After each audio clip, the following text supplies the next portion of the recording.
Trump could be facing an endorsement waterloo this week.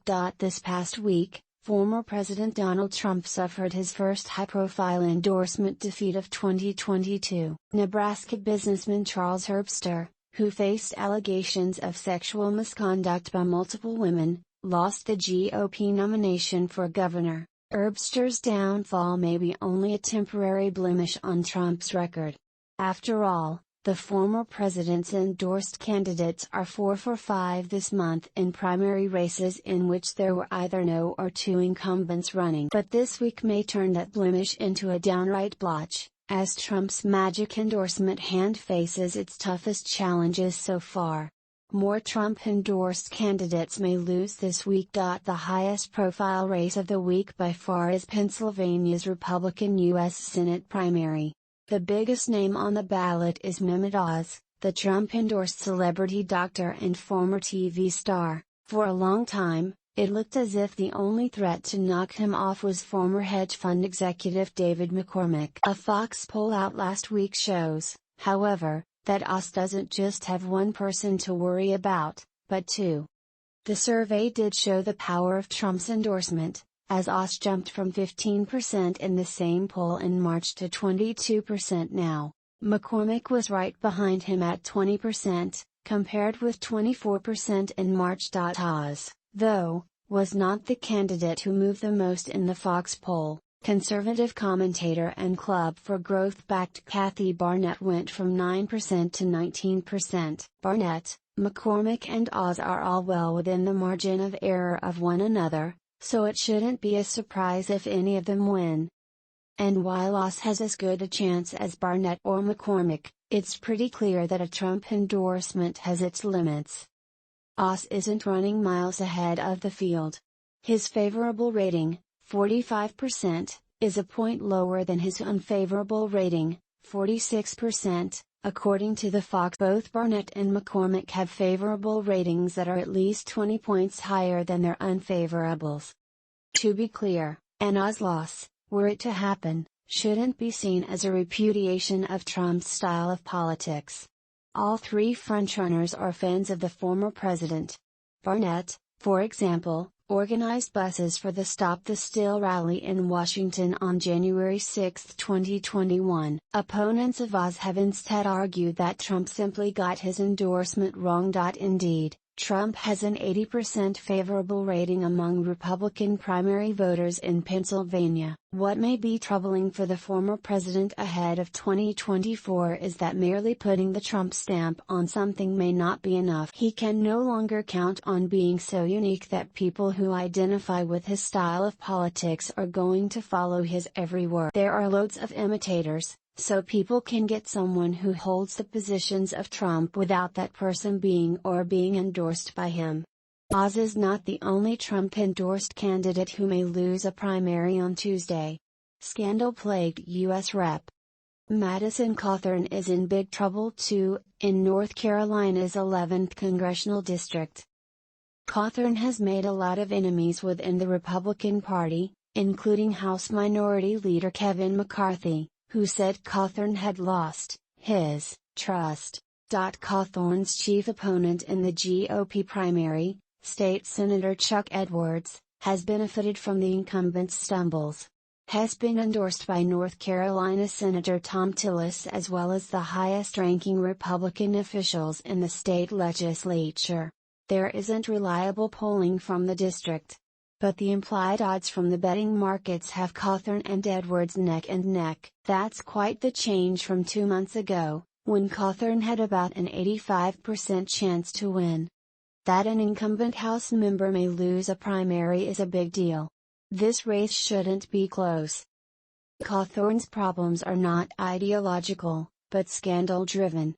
Coming on the heels of Herbster's defeat, a Cawthorn loss would show that Republicans are willing to tolerate only so much, and that even with Trump's backing, politicians are still susceptible to some normal rules of political gravity. Republicans may be throwing away gubernatorial wins in the Northeast. If Story 1A on Tuesday is the Pennsylvania Republican Senate primary, Story 1B is the Pennsylvania Republican gubernatorial. Establishment Republicans are in a panic over their presumed frontrunner, who earned Trump's endorsement Saturday, State Sen. Doug Mastriano. Mastriano is one of the biggest propagators of the false belief that President Joe Biden didn't legitimately win the 2020 election. It is widely believed that Mastriano would be a weak general election candidate against the Commonwealth's Attorney General, Josh Shapiro, who is unopposed in the Democratic primary and put up the strongest performance in 2020 of any Democrat run. The aforementioned Fox poll had Mastriano jumping from 18% in March to 29% now.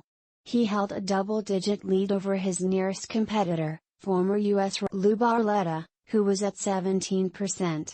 Mastriano's advantage was so alarming that two candidates polling in the single digits, State Senate President pro tempore Jake Corman and former Melissa Hart, dropped out and endorsed Barletta. Although the correlation with the national environment isn't as strong in governors' races as it is in federal ones, Republicans should have a leg up in a gubernatorial contest in a place like Pennsylvania. Biden won the Commonwealth by a mere point in 2020, and this is shaping up to be a much more favorable year for Republicans.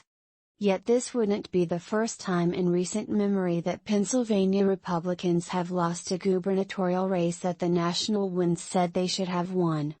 In 2014, a good year for the GOP, Republican Tom Corbett became the first Pennsylvania governor to lose a re-election bid in over 150 years. Pennsylvania isn't the only example of Northeast Republicans potentially blowing their chance to take a governor's mansion in search of ideological purity.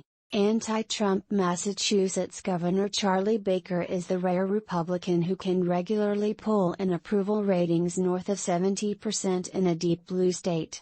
Trump strongly disliked him and backed someone else for the GOP nomination for governor. Polling shows that Republican voters have followed in the former president's lead.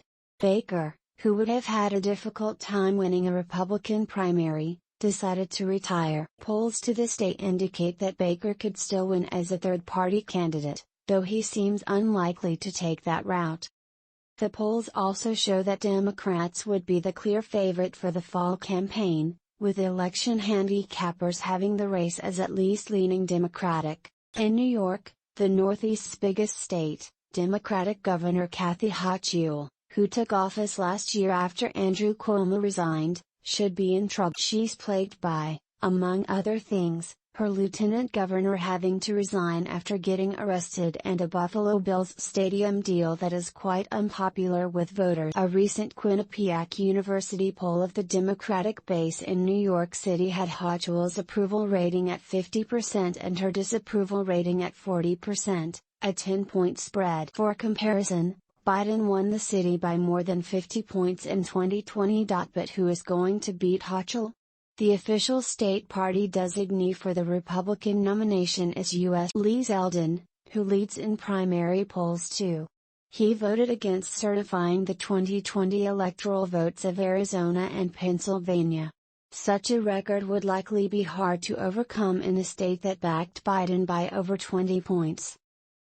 Zeldin has trailed Hochul by double digits in pretty much every statewide poll of the race, and election handicappers rate the contest as uncompetitive at this point. The days of George Pataki and certainly Nelson Rockefeller seem long gone. For your brief encounters, is Friday the 13th a spooky day? If I say the words Friday the 13th, you're probably conjuring up images of a horror film set in autumn. This past Friday the 13th took place on a spring day, which probably did the opposite of freak you out. Polling shows that although most Americans don't believe that Friday the 13th brings bad luck, a sizable minority of them think it does, as they do with other suspicions, such as walking under a ladder or the number 666. Leftover polls. Cryptocurrency as an investment. Americans don't view cryptocurrencies as a safe bet. Asked by Gallup which was the best investment over the long term, bonds, real estate, savings accounts or CDs, stocks or mutual funds, gold, or cryptocurrency, only 8% said cryptocurrency. This was before the current sharp downward trend in the crypto market. COVID-19 cases are up, but worry is not, Polling of Americans avoiding large crowds, 32%, public places, 21%, or small gatherings, 15%, is at the lowest point since the start of the pandemic. This comes as the percentage of Americans very or somewhat worried about catching COVID, 31%, is the lowest in nearly a year. Education matters a lot in moving up or down. A new Pew Research Center study of Census Bureau data from 2000 to 2021 shows how much education matters in moving up and down economically from year to year. Those with at least a college degree were 3 times as likely as those with less than a high school degree to move from the middle to upper income tier. Those with less than a high school degree were 3 times as likely as those with at least a college degree to move from the middle income to lower income tier.